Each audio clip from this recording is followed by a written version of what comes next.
This week we are covering updates. We are covering updates on ADHD and ADD and what we know currently about this condition. That's right. We mentioned earlier in the week that there are tens of thousands of articles written about ADHD. You and I have laughed many times and said certainly the last word on ADHD has been written or spoken. Such is not the case. Information keeps coming out, revisions keep getting made.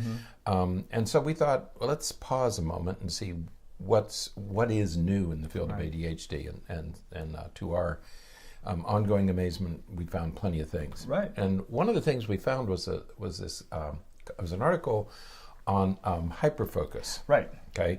And this is a question that periodically comes up when we're working with families, and parents will say, or adults, children or adults with ADHD will say, well, I can't get her to do her homework, but man, if she's doing something she likes, and we see this especially with boys, because parents will say, boy, but if he's watching a movie that he likes, an action-adventure movie, or if he's playing a video game that he likes, we can't tear him away from that. He's got plenty of attention.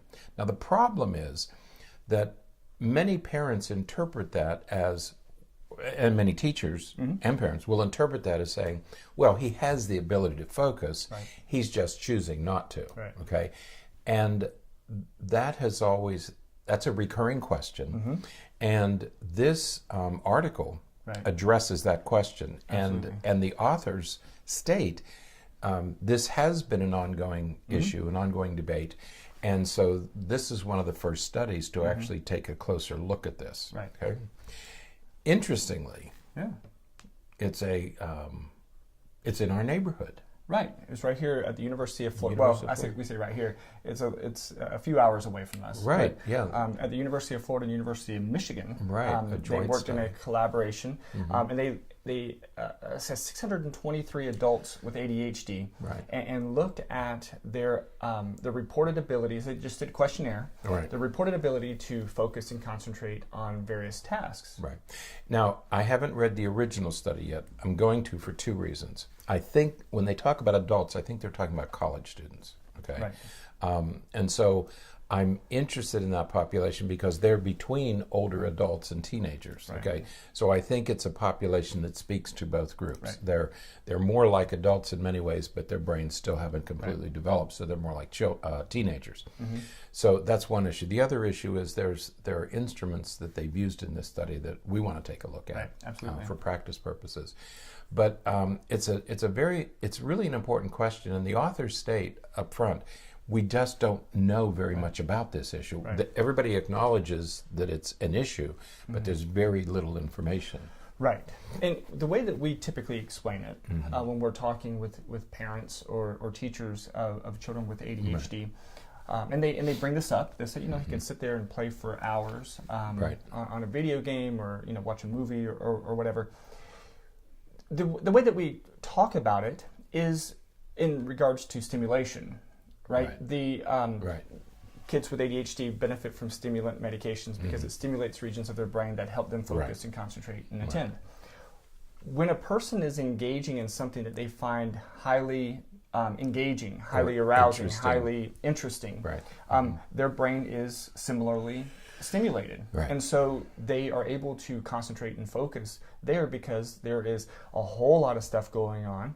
When you think about most of these video games that the kids are playing and things, they're highly stimulating, and so there's lots of movement, lots of action, lots of things happening. They're moving, 3 or 4 fingers all at one time, trying to, the hand-eye coordination. All of these things are happening, really stimulating for the brain, allowing them to concentrate and focus. You've said many times on these podcasts, and we've written it in some of our books, that if you were in a class and somebody was teaching the class in a different language, you would be bored, you would be acting out, you would act very much like you have ADHD, whether you did or not.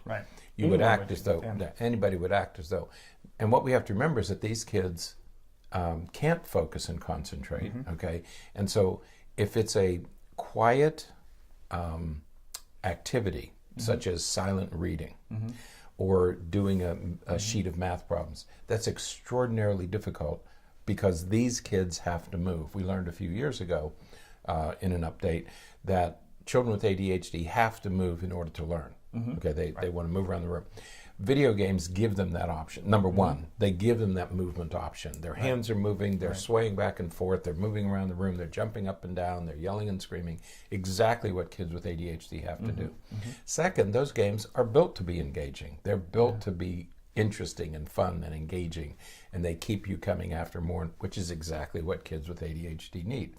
So don't get hung up on this idea that, well, he likes, but it's not making a choice. It's just that a video game captures exactly what these kids need. So it's not the problem is not the video. In fact, the solution is the video game, because that's how they like to learn. Absolutely. We just can't make school activities that interesting. Right.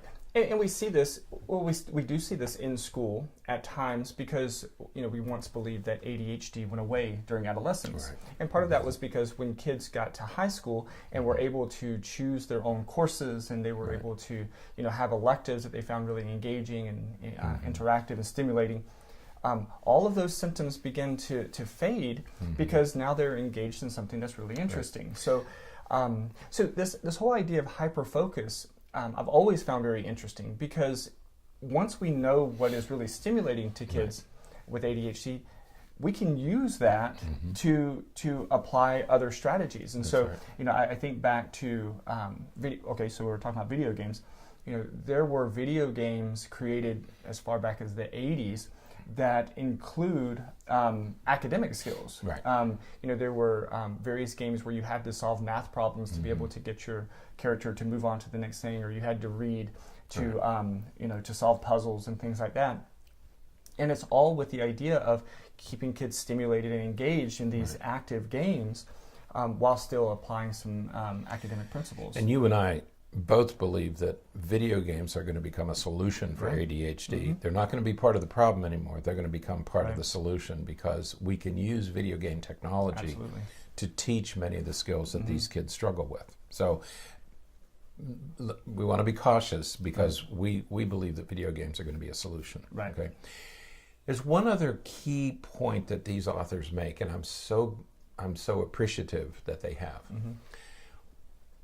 We call it attention deficit hyperactivity disorder, and it appears when you watch these kids that they have deficient attentional capacity. It's a deficit. They just can't focus, and yet they can hyperfocus. Okay, so that's the contradiction. The way they explain it, and I love their explanation, is that it's not a deficit, it's not a deficiency problem, it's an allocation problem. What these kids don't do well is they don't allocate their attention.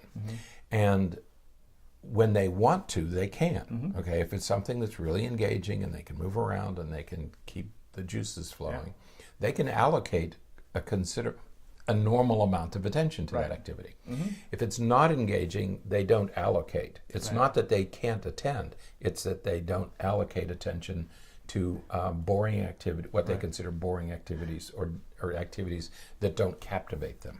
Okay. And while all that is critical, it's not to be confused with choice. You know, they're not choosing not to attend. It's that their brain, the way that their brain is working, isn't allowing them to attend. So this isn't a decision. It's not a choice that they're making. It's just how their brain is functioning. So, you know, we have to keep that in mind.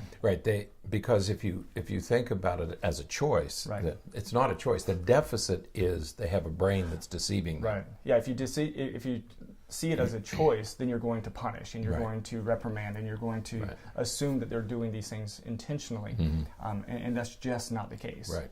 So let's replace deficit with allocation, and that is consistent with what we know about executive functions. Is what these kids don't do well. They don't organize, plan, anticipate. They don't sit at a control panel and make all those decisions. Those are called executive function deficits, and we know kids with ADHD have those deficits. So they don't allocate their attention. It's not that they don't have attention, they just allocate it differently. That's right. So the link to the article is in the show notes, so you can check it out. And you know, we'd love to hear from you if you have any questions or thoughts about it. So. You mentioned yesterday you wanted to issue a reminder about something. Yeah. What was it? You forgot. Next Monday, the 17th, Oh, is gosh. the we have a live broadcast. Oh my God! I'm glad I asked. That Monday morning. We have Blog Fest. It's the first annual Mental Health Bloggers Conference. Right. It's being held in London, Right. but we are going to do a live broadcast. Because of the miracle of technology, we don't get to go to London. That's how I'm viewing this one, right? That's a good way 10 to years do it. ago, we would have been in London We'd for have had this to go. one. That's I mean, right. we'd There have was had no to other go, way to do it. so. Now, because of this cursed technology, Yeah. we get to do it from Florida. Yeah. So. And what is it? It's a conference lucky in us. the UK. It's in London. Right. Sponsored by our friends at Psychreg. That's right. Okay. And we are. I'm still waiting for the final schedule to come out so that we know exactly when we're presenting. Right.